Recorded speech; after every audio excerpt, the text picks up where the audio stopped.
প্রতিটা মুসলমানেরই আল্লাহর নির্দেশ অনুযায়ী তৈয়ব খাবার খাওয়ার কথা। এই তৈয়বের মানে হলো সর্বোৎকৃষ্ট খাবার। আমরা যে খাবার খাচ্ছি সেটা খেয়ে রুগী হচ্ছে, আবার খাদ্যর ভিতরে ওষুধ আছে। আসসালামু আলাইকুম, সবাই ভালো আছেন? আলহামদুলিল্লাহ। তা আপনারা ভালো থাকতে চান? সত্যি তো? আচ্ছা ঠিক আছে, তাহলে বলেন না যে এটা ওটা পারবো না করতে, ঠিক আছে?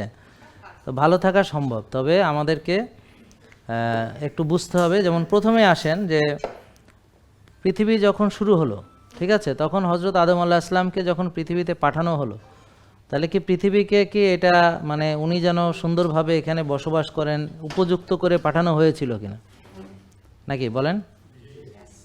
মানে যেমন খাদ্য, বাতাস, পানি, হ্যাঁ, প্রকৃতি, তাহলে একটা মানুষের বসবাসের জন্য যা যা দরকার সকল উপকরণ আল্লাহ দিয়েছেন। এখন বিজ্ঞানীরা গবেষণা করে দেখেছে সূর্যের আলোতে ভিটামিন ডি হয়, অন্ধকারে মেলাটোনিন হয়। তখন আদম আলাইহিস সালাম মেলাটোনিন কাকে বলে জানতেন না, আর উনি অন্ধকারে ঘুমাতে হবে এটা আল্লাহ ওনাকে শিখিয়েছেন, আর দিনের আলোতে কাজ করতে হবে এটা আল্লাহ শিখিয়েছেন।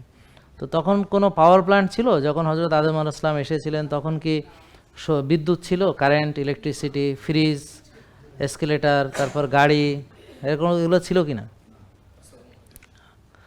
এগুলো ছিল? ছিল না। তা এখন ডাক্তার ছিল কি না? ওষুধ, প্যারাসিটামল, নাপা, এগুলো কিছুই ছিল না। ডায়াবেটিসের ওষুধ কেন?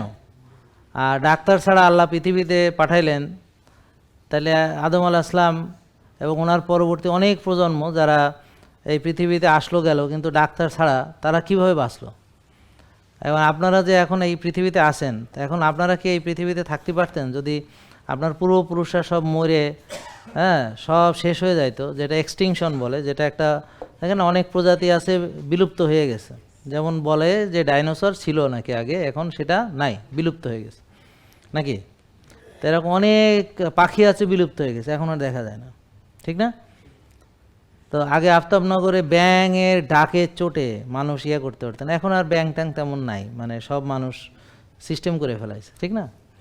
তো ধরেন আগে ছিল একদম অনেক বন জঙ্গল, হ্যাঁ, সেটারও সিস্টেমে কাইটে সব বাড়ি টাড়ি বানায় ফেলছে। ব্যাপারটা বুঝছেন? আমাদের যে মাটিকাটা একটা জায়গা ছিল, আব্বা কিনছিল অনেক আগে, বুঝছেন? তো ওই জায়গায় আমরা মনে আছে যে আমাদের যে বিল্ডিংটা ছিল ওখানে নৌকার ঘাট ছিল। তো ওখানে নৌকা নিয়ে আমরা ওইখানে সবাই ঘাটে বিটতো আর কি। তো নৌকা দিয়ে যাইতে হইতো, পানির তলে থাকতো এটা, হ্যাঁ। তো এখন তো সেখানে আপনার সব বিল্ডিং হয়ে গেছে গায়ে গায়ে লাগানো। তো এরকম আমরা পরিবেশ দূষণ করছি, তাই না? ওই বাতাস আর নাই, ঠিক? ওই খাবারও আমাদের কি আছে? ওই খাবার আছে যে খাবার প্রাকৃতিক।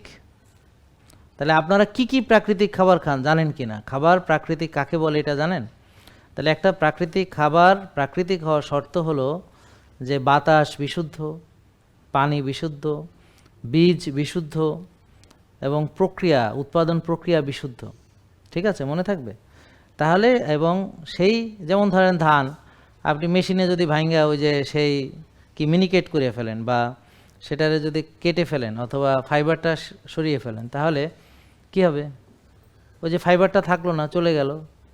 আর ফাইবার সহ ঢেকিতে পারালে সেটা খেলে যে উপকার আপনি পাবেন, রক্তের চিনিটা আসবে না, ফাইবারটা সেটাকে প্রোটেকশন দিবে। কিন্তু আপনি যদি ওই মেশিনে করেন তাহলে ব্যাপারটা কেমন হলো? তাহলে এখন আপনাদের বিশ্বাস কি জানেন? যে আমার রোগ হয়েছে, আমি একজন ডাক্তার দেখাবো, ঠিক তো? ঠিক না? তিনি আমাকে চিকিৎসা করবেন, ঠিক?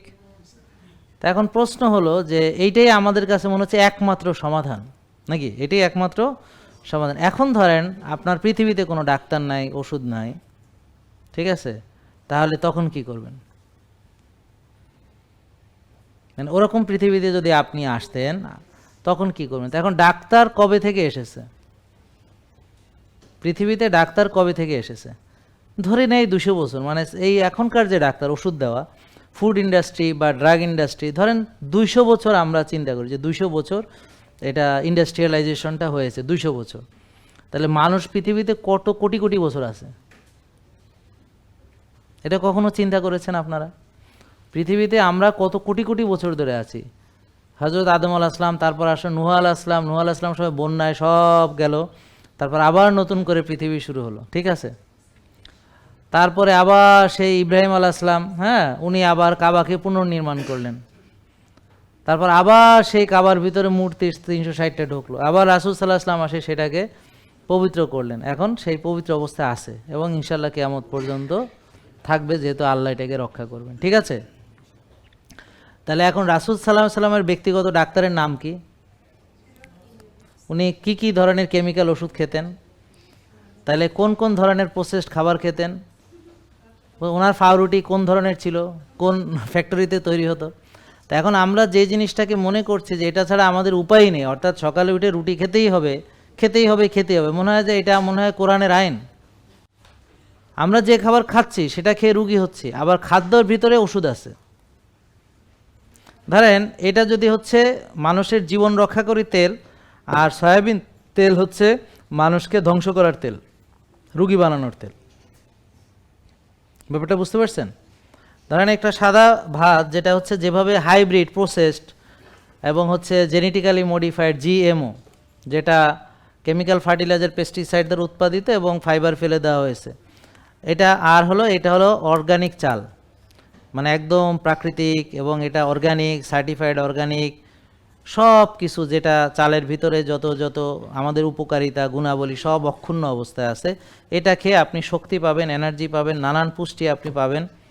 ওই যে একজন ছবি দিছে যে কালো রংটা ও ধুইছে পরে কালো কালো হয়ে গেছে পানি, এটা কি রং নাকি? না, এটা আল্লাহর দেওয়া রং, এই রং আল্লাহ দিছে।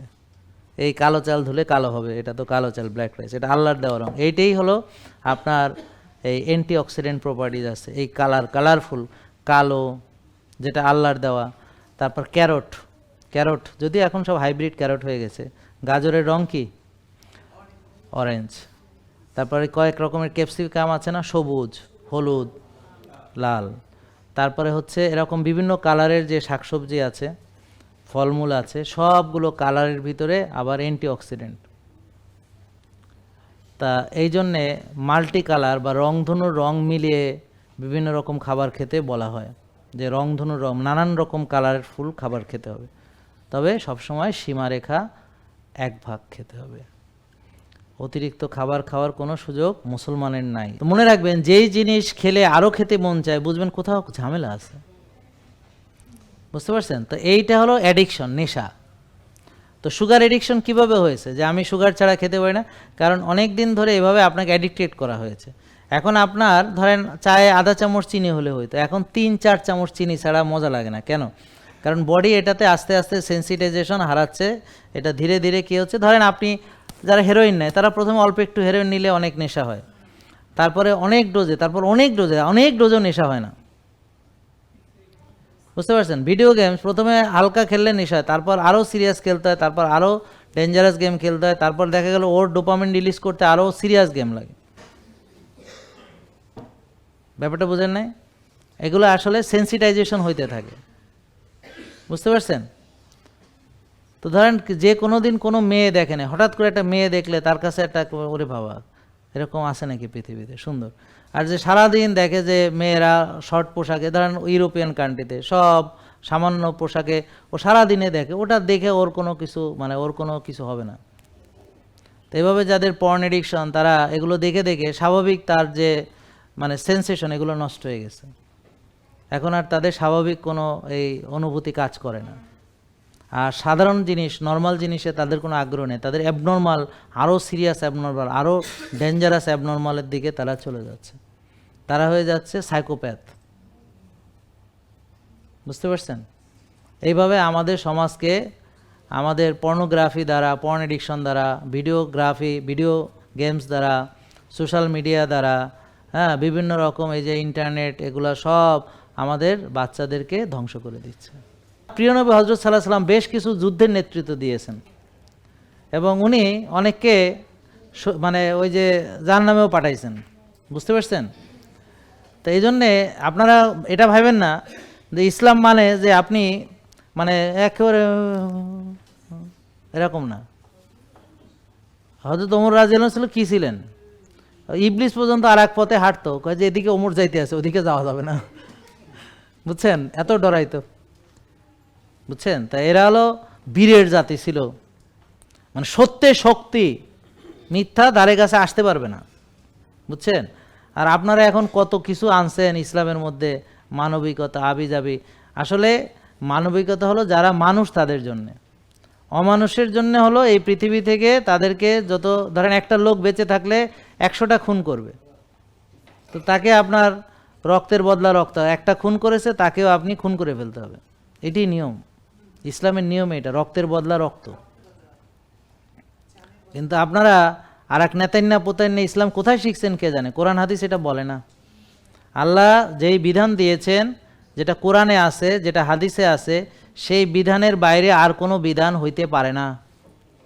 এই বিধানের বাইরে যখন এই জাতি চলবে, মানব জাতি বিভ্রান্তির মধ্যে পড়বে। তারা যখন তার আল্লাহ খোদাকে বাদ দিয়ে তারা যখন মানুষের তৈরি কোনো জীবন বিধান অ্যাডাপ্ট করবে, মানুষের তৈরি আইন কানুন অ্যাডাপ্ট করবে, মানুষের তৈরি নিয়ম কানুন অ্যাডাপ্ট করবে, তারা ধ্বংসপ্রাপ্ত হবে, কোনো সন্দেহ নেই। বুঝতে পেরেছেন? তো যদি সঠিক শাস্তি যার যেটা, সেটা যদি কার্যকর করা হয় ইসলাম অনুযায়ী, দেখবেন সমাজে একটা চুরি করতে অনেক ভয় পাবে, কারণ তার হাত কাটা যাবে। ধর্ষণ খুনের কোনো প্রশ্নই আসে না, 100 বার ভাববে, 1000 বার ভাবে, কোটি বার ভাববে যে আমি তো মরে যাব, আমাকে মেরে ফেলবে। মারবে যে সবার সামনে মারবে, পাথর মেরে সবার সামনে এনে জনসম্মুখে মারবে। বুঝতে পারছেন? তো এই জন্যে এখানে দুষ্টকে শাস্তি দেওয়াটাও ইসলাম।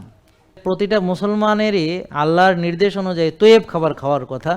এই তৈয়বের মানে হলো সর্বোৎকৃষ্ট খাবার। সূরা কাহাফ, তো কাহাফের 4টি ঘটনা আছে, তার ভিতরে প্রথম হচ্ছে গুহাবাসীর ঘটনা। তো তারা আল্লাহকে মানত, কিন্তু তখনকার শাসক ছিল হচ্ছে জালিম, তো সে নিজেকে আল্লাহ ঘোষণা করেছে এবং তার দিন মানতে হবে।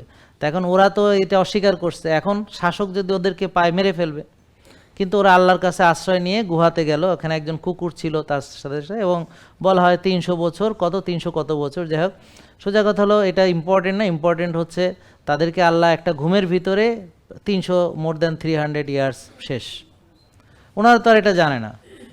তা এখন ওনারা যখন ঘুম ভাঙলো, ওনারা ভাবছে হয়তো এক রাত ছিল, বেশি গুহার ঘুম থেকে উঠছে আর কি, এর ভিতরে যে 300 বছর চলে গেছে তা কি আর জানে নাকি? তা তো জানে না।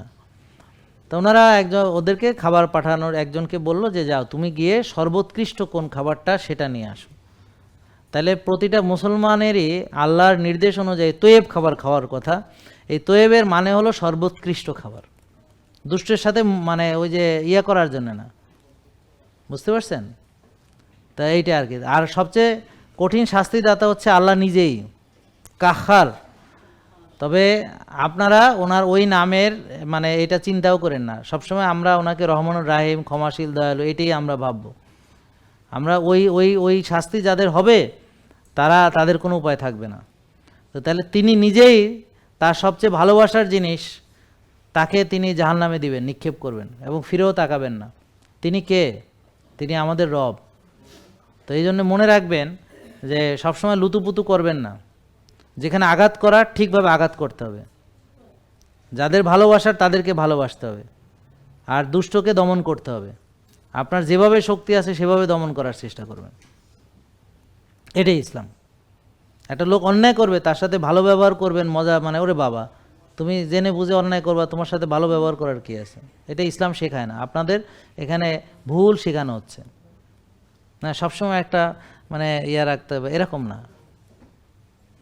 রাসূল সাল্লাল্লাহু আলাইহি ওয়াসাল্লাম নিজে কয়জনকে মৃত্যুদণ্ড দিয়েছেন জানেন আপনারা? হিসাব করছেন কোনো দিন?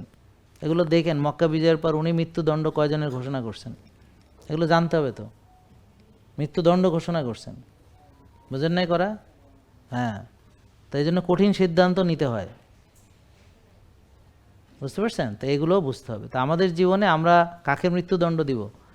আমার নফসকে, যে আমাকে বলে তুমি এখন নষ্ট খাবার খাও, যে বলে তুমি রাত জাগো, যে বলে তুমি ভোরে এখন উঠো না, একটু পরে যাও, আজকে যাও না, হ্যাঁ আজকে বাসায় থাকো, আজকে বের হয়েও না, আজকে নামাজে যেও না, হ্যাঁ, যে আপনাকে অনিয়ম করার প্রয়োজন, যে বলে তুমি রাত জাগো, যে বলে তুমি ব্যায়াম করো না, যে বলে তুমি বেশি খাও, বুঝতে পারছেন? আর হালাল তো দেখার দরকার নেই। তো একে যদি আপনি না মেরে ফেলেন তাহলে আপনাকে সে নিয়ে যাবে জাহান্নামে। এবং আপনাকে মেরে ফেলবে, বিছানায় ফেলে দিবে, আপনাকে রুগী বানাবে। এটা একটু বোঝার চেষ্টা করেন, এটা আপনাদেরই লাভ হবে। আমি তো আলহামদুলিল্লাহ ভালোই আছি। এই বুঝছেন নাকি? হ্যাঁ, তাহলে খেয়াল করেন, ডায়াবেটিস মানে রক্তের চিনি বেশি। এখন রক্তের চিনি কত থাকা স্বাভাবিক? আপনারা আগে এটা দেখেন যে আমাদের রক্তের চিনি থাকার কথা 5-6। কে বলল? মাশাআল্লাহ। আপনি কি আমাদের মানেন ভাই? মেনে ভালো আছেন? আলহামদুলিল্লাহ, আলহামদুলিল্লাহ। আমাদের মেনে খারাপ হয়েছেন কে কে? যে মেনে আপনি খারাপ হয়ে গেছেন, ভালো ছিলেন এখন খারাপ হয়ে গেছেন, কে কে? একটা লোক মনে করেন নিয়ম মানতো না, এখন নিয়ম মানে, সে কি খারাপ হয়ে গেছে না ভালো হয়ে গেছে? সে আগে অতিরিক্ত খাইতো, এখন সে চিন্তা ভাবনা করে খায়, সে কি ভালো হয়েছে না খারাপ হয়েছে? আগে সে যা পাইতো তাই খাইতো, এখন শুধু হালাল তৈব ছাড়া খায় না, সে ভালো হয়েছে না খারাপ হয়েছে? আগে 6 বেলা খাইতো, এখন রোজা রাখে, সে ভালো হয়েছে না খারাপ হয়েছে? আগে রাত জাগতো, টেনশন করতো, এখন আর্লি ঘুমায়, ভোরে ওঠে, সে ভালো হয়েছে না খারাপ হয়েছে? আগে টেনশন হইলে বুক ধরফড়ানি, কলজা কাঁপানি, শীত পটাং হইতো, আর এখন সে শ্বাস ব্যায়াম করে নিজেকে নিয়ন্ত্রণ করতে পারে। এমনকি বৈরী পরিবেশেও সে নিজেকে নিয়ন্ত্রণ করতে পারে, চ্যালেঞ্জিং পরিবেশেও ডিসিপ্লিন ধরে রাখতে পারে। এটাই তো আমার শিক্ষা। আমি তো দেখবো যে কে কতটুকু শিখছে। আমার কথা বুঝতে পারছেন তো? চ্যালেঞ্জের ভিতরে যে মানবে সেই হলো আসল শিক্ষা, নাকি বুঝেন নাই? হ্যাঁ, তাহলে আপনারা বলেন যে রোদে যাওয়া কি খারাপ? তো একটা লোক রোদে যেত না, এখন যায়, সে কি খারাপ কাজ করে? তারপরে সে আর্লি ঘুমায়, সেটা খারাপ? ঘাসে হাঁটা খারাপ? রোজা রাখা খারাপ? তো তাইলে 5 ওয়াক্ত নামাজ পড়া, মসজিদে যে, সেটা খারাপ? রাতে উঠে তাহাজ্জুদ পড়া খারাপ? এসার পরে ঘুমানো খারাপ? তা সব ভালো কাজ করে সে বলে খারাপ হয়ে গেছে। কি একখান কথা কয়। হ্যাঁ, আমাদের ফলো করে বলে কেউ খারাপ হইতে পারে। বেকুবরা, কি করতে হবে এটাও বুঝে না, জানেই না আমরা কি ফলো করতে বলি। জেকে লাইফস্টাইল, ওষুধ মুক্ত সুস্থ জীবন।